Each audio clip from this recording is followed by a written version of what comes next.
Independientemente, obviamente, de que a lo mejor genéticamente no sea la mejor genética, vamos a intentar darle algunas pautas para poder pues sacarle partido, ¿no? A ese glúteo. ¿Cómo entrenaría? ¿Qué ejercicios son mejores?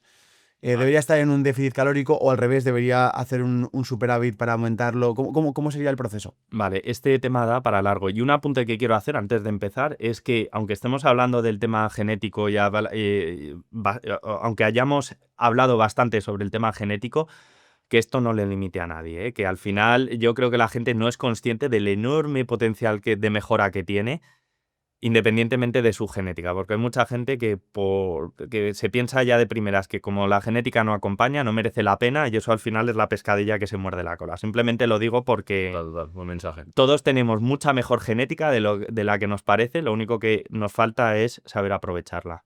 Dicho esto, de pautas para el desarrollo del glúteo. Lo primero, si ves cuentas de influencers que entrenan el glúteo a base de bandas, saltitos, ejercicios raros o lo que sea, deja de seguirlas porque eso no sirve para nada. No sirve para nada, pero con el caso de los hombres ocurre lo mismo, pero cuando hablamos del desarrollo del pectoral o los brazos. O sea, realmente el desarrollo del glúteo o sea, lo que hay que hacer en el gimnasio para desarrollar el glúteo es muy sencillo. Y aplican los mismos principios que para cualquier otro grupo muscular, que es escoger 2 o 3 ejercicios muy buenos, entrenarlos con muy buena técnica, con un alto grado de esfuerzo y centrarte en hacerte fuerte en ellos a lo largo del tiempo, no hay más. ¿Qué ejercicios son? Desde mi experiencia, no puede faltar algún tipo de empuje de cadera, como un hip thrust con barra, hip thrust en máquina, Vale. hip thrust en máquina Smith o multipower, da lo mismo, pero algún tipo de hip thrust, ¿vale? Algún tipo de empuje de cadera.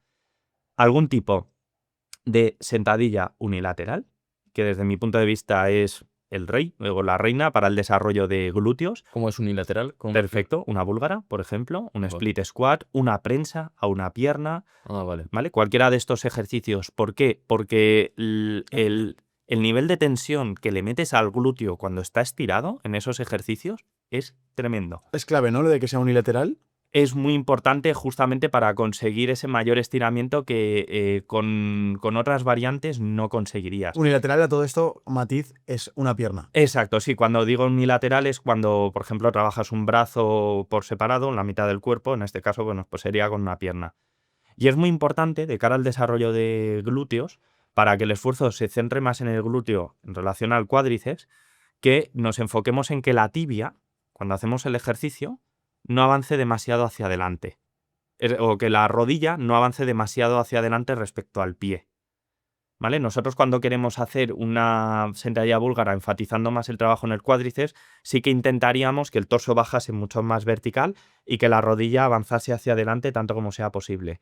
Cuando queremos centrarnos más en el glúteo, lo que vamos a intentar es que la rodilla avance mucho menos, pero que sobre todo el glúteo se vaya hacia atrás. Vale. Es decir, que no, como que no flexe el tobillo hacia adelante. Eh, Recto hacia atrás, ¿no? Exacto, tanto el tobillo como la rodilla y que sobre todo lo que se flexione más sea la cadera. Vale. Para que en ese punto final del rango de recorrido el glúteo tenga muchísima tensión mientras está estirado. Mm. Vale. Entonces, este sería el segundo ejercicio que yo considero imprescindible. Hemos hablado de un hip thrust, cualquier variante, algún tipo de prensa o sentadilla unilateral, una prensa unilateral, que en este caso, por ejemplo, lo solucionaríamos lo que comentaba de lo de la rodilla poniendo el pie más arriba, más alto, Vale. ¿vale? Y luego yo, por último, metería algún tipo de peso muerto. Algún tipo de bisagra de cadera, preferiblemente pues algún tipo de peso muerto rumano, un peso muerto incluso convencional, etcétera, etcétera. Y realmente con esos 3 ejercicios tenemos ya no me atrevo a decir una cifra, pero probablemente más del 95% que necesitamos para conseguir un desarrollo de glúteos, o sea, o el máximo de desarrollo de glúteos que la genética permita. Luego es verdad que si queremos podemos meter algún ejercicio de aislamiento extra, como alguna patada de glúteo o... ¿Cómo? Patada de glúteo. ¿Cómo es eso? Sí, ¿habéis visto un ejercicio que es como cuando da un caballo una coz? Sí. Que te pones de rodillas, Vale. pues eso mismo, ¿no? Vale. Pero al final, si os fijáis en la mecánica del ejercicio, realmente no es muy distinta a la de una sentadilla búlgara. O sea, si tú analizas lo que ocurre en la cadera, verás que el movimiento que haces es muy similar al de una búlgara. Por eso digo que no es tan importante. Y a nivel de alimentación o a nivel de superávit o no, al igual que por ejemplo en los hombres, sí que generalmente, si estamos hablando solo de estética, ¿no? Luego hablaremos de optimización y tal, pero a un fin estético, si en general bajas tu porcentaje de grasa, se te va a ver en general más estético, independientemente seas más musculado o menos. En las mujeres, en este caso, yo siempre tengo la duda, digo, a lo mejor sí que les beneficia tener un poquito más de, pues, de superávit, ¿no? De tener un poquito más de grasa. ¿Cómo lo ves tú en este caso? ¿Les beneficia el déficit o no? Has abierto un melón muy bueno, porque sobre todo en el caso de las mujeres parece que es como distinto al de los hombres, pero realmente no hay mucha diferencia. A ver, aquí lo que habría que hacer es analizar de manera concreta el caso específico de esa mujer y de qué punto parte.